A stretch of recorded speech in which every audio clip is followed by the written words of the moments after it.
Neil deGrasse Tyson, who came across a viral clip of him.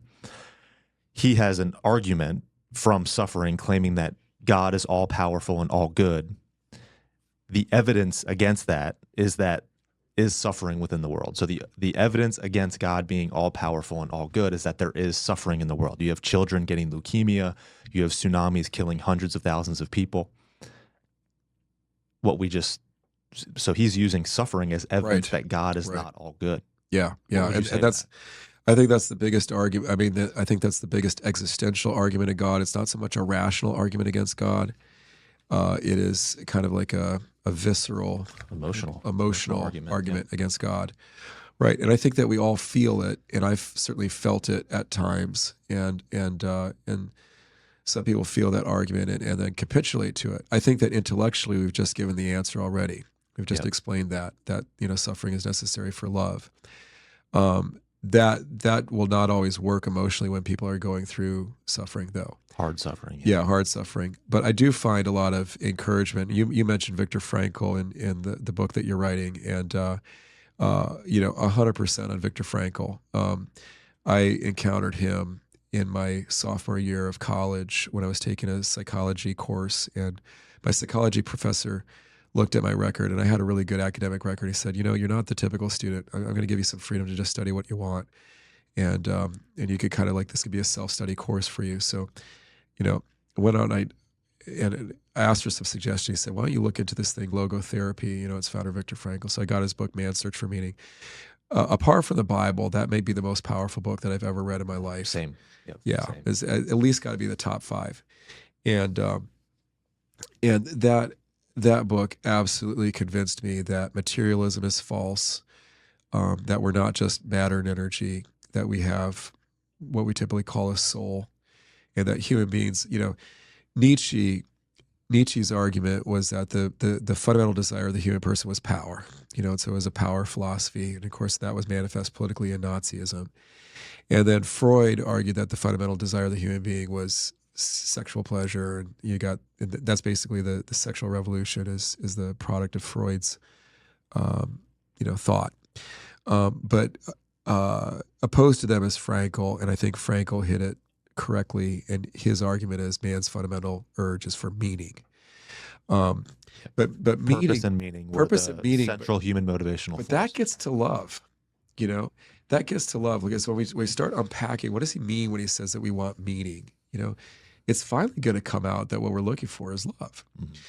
And because, we're looking for communion with other persons, and if you, and the more, you say, people find a meaning in life. It's like, well, what is the meaning? Well, I want to do something with my life. I want to give back. I want to make the world a better place. Unpack what they mean. It's like they want to do something to benefit other people. Mm-hmm. And that's an expression of charity. That's an expression of love. They want to make their lives a powerful act of love that is going to touch other people. And so we talk about, which is in alignment with everything that we've talked about in this conversation. It's an alignment with how and why everything was created in the first place. Exactly. Yeah, exactly. And we spoke too fast about Frankl, because not everybody listening is going to know who Frankl was or what he went through. So let me just recap, as we both know, amazing Austrian psychiatrist, Jewish, captured by the Nazis in the Anschluss when they took over Austria, sent to Auschwitz. And then he, with his psychiatric mind, he kind of observed while he was in Auschwitz what was going on around him, and he managed to survive himself. And he looked at those who survived, and he discovered that if people had a reason to live, if they had meaning in their life, if they were trying to get out of Auschwitz so they could get reunited with their family or with their wife, or they had some other person that they were living for, people could survive the most incredible atrocities, just it's really miraculously survive, in ways that almost defy physics. Survive for so long on a diet that was not providing enough calories that biologically they should have been able to live, really do superhuman things. They could endure the worst human suffering possible. They absolutely could, and they would do it. Camp. They would do it because there was a meaning. They were living for love, essentially. Yep. And then Frankl also observed that if people lost meaning, they would almost die immediately. Like if something happened, like they were living to be reunited to their wife, and then they got a letter that their wife had died, and so that meaning had gone out of their life, they would like die within days. Yep. And so he found that what gave people the power to survive was meaning, and he came to the conclusion that our fundamental desire as human beings is meaning, and like I said, I would unpack that as love, but it's so powerful, and yeah, it's a gripping book because it's his personal story, and it just makes like Neil deGrasse Tyson sound so trite. It's like, Neil, please read Viktor Frankl. Okay. We've all been through this, Jordan Peterson, you and I, others, we've fought, Neil, with that problem of evil, and we're still fighting with it. I have a son, who's struggling for his life with brain cancer. Okay. July 18, he ran downstairs with a headache. He was writhing around the couch. I said, this is not normal. Ran to the emergency room. His brain is bleeding. Within an hour, we're being life flighted to the children's hospital. Okay.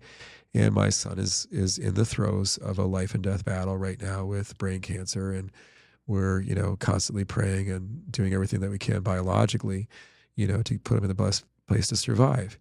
And there's a lot of there's a lot of suffering involved in that. I don't want to, be overly mawkish and get tied into that. But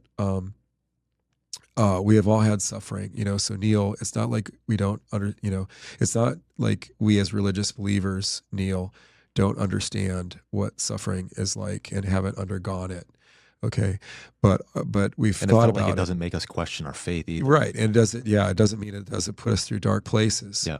And entire books of the Bible are written about this. The book of Job, is an entire exploration of this.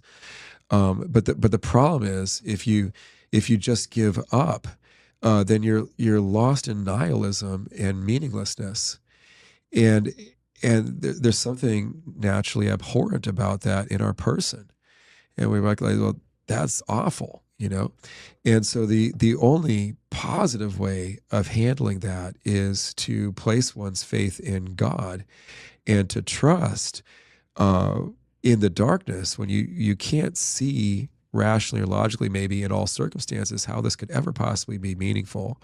Okay. The only positive way to deal with this is to place one's trust that God, the Creator, for which we have rational reasons to believe, and that we've been talking about that for 2 hours, okay, can bring some kind of good out of the suffering. Yeah.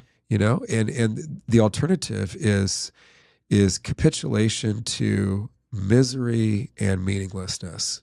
Okay, even if there wasn't strong evidence to believe in a God, even if say the chance of God's existence was only like 10%, I would still go with that rather than capitulate to meaninglessness and misery. Mm-hmm. Okay, I don't think it's anywhere near there, though. I think that the rational case for God's existence is close to 100%. Mm-hmm. Okay, and that if you don't acknowledge God's existence, it's kind of like you're kind of willfully resisting the cogency of the evidence.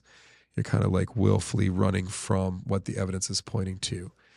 But there's a convergence then between what reason is telling us, which is that there is a God, and then the only positive way of existentially, personally dealing with suffering in our lives, which is to trust in a God. Mm-hmm. So reason and, faith come together. Mm-hmm.